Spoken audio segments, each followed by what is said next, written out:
রাঙ্গুনিয়ার সাইডবাইয়ের মর্মান্তিক মৃত্যুর ঘটনার পর ওমানত আবারও গাড়ির ভিতরত্বন আরও এক বাংলাদেশি প্রবাসীর লাশ উদ্ধার হয়ে নিহত ব্যবসায়ী মোহাম্মদ মিজানুর বাড়ি ব্রাহ্মণবাড়িয়ার বিজয়নগর উপজেলার বিপি দাউদপুর গ্রামত। তিনি ওই এলাকার আব্দুল জব্বারের সুডফুয়া। তার মৃত্যুর প্রবাসী বাংলাদেশি কমিউনিটিতে শুকুর ছায়া নামি আসছে। নিখোঁজের 3 দিন পর গত জুনের 1 তারিখ সকালে সোহারর লুলু হাইপার মার্কেটের পার্কিং এলাকার নিজ গাড়ির ভিতরত্বন তার মরদেহ উদ্ধার করা হয়।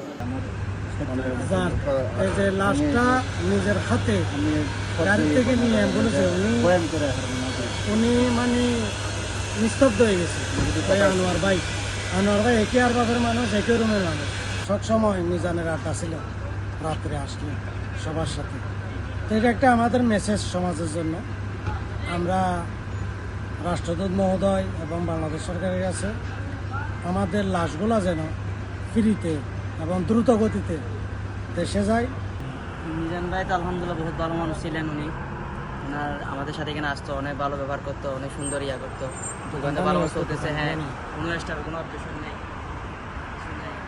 সুন্দরভাবে চলতেছিল, অনেক ভালো মানুষ ছিল।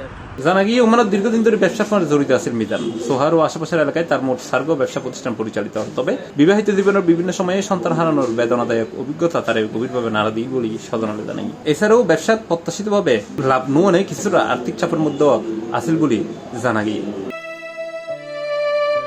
ঘটনার বিষয়ে প্রাথমিকভাবে জানা যায়, গত শুক্রবার মেয়ের 29 তারিখ বিকেল 4:51 তিনি তার বন্ধু বিল্লাল হোসেন মনিরুরে ফোন করে বাজার গরিবের হাতে জানায়। পরে তিনি বাজার করে এবং নিজ গাড়ি বাজারের ব্যাগ রাখে। পরবর্তীতে তারা জীবিত অবস্থায় কেউ ন দেখে। জুনের 1 তারিখ সকালে লুলু পার্কিং এলাকার তার সোনালী রঙের গাড়ির পিছনে ছিল তারে অচেতন অবস্থায় পাওয়া যায়। খবর পাইলে রয়্যাল ওমান পুলিশ ঘটনাস্থলে পৌঁছে প্রয়োজনীয় আইনগত ব্যবস্থা গ্রহণ করে এবং মরদেহ হাসপাতালে স্থানান্তর করে।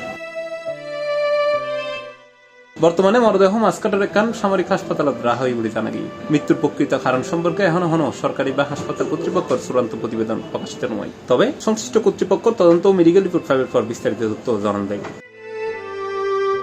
ঘটনার পর বাংলাদেশ দূতাবাসের লেবার কাউন্সিলর মেজর রাফিউল ইসলাম বিষয়জ্ঞান সম্পর্কে হুঁশ খবর লয় এবং সংশ্লিষ্ট ফোনে হতা হয়। এছাড়া প্রবাসী কমিউনিটির বিভিন্ন সংগঠনের নেতা হল পরিবারের প্রতি সমবেদনা জানাই এবং স্থানীয় প্রবাসীর পক্ষ ব্যাখ্যানুরে গুজব ও ভিত্তিহীন তথ্য প্রচারের বিরুদ্ধ থাইবের আহ্বান জানানো।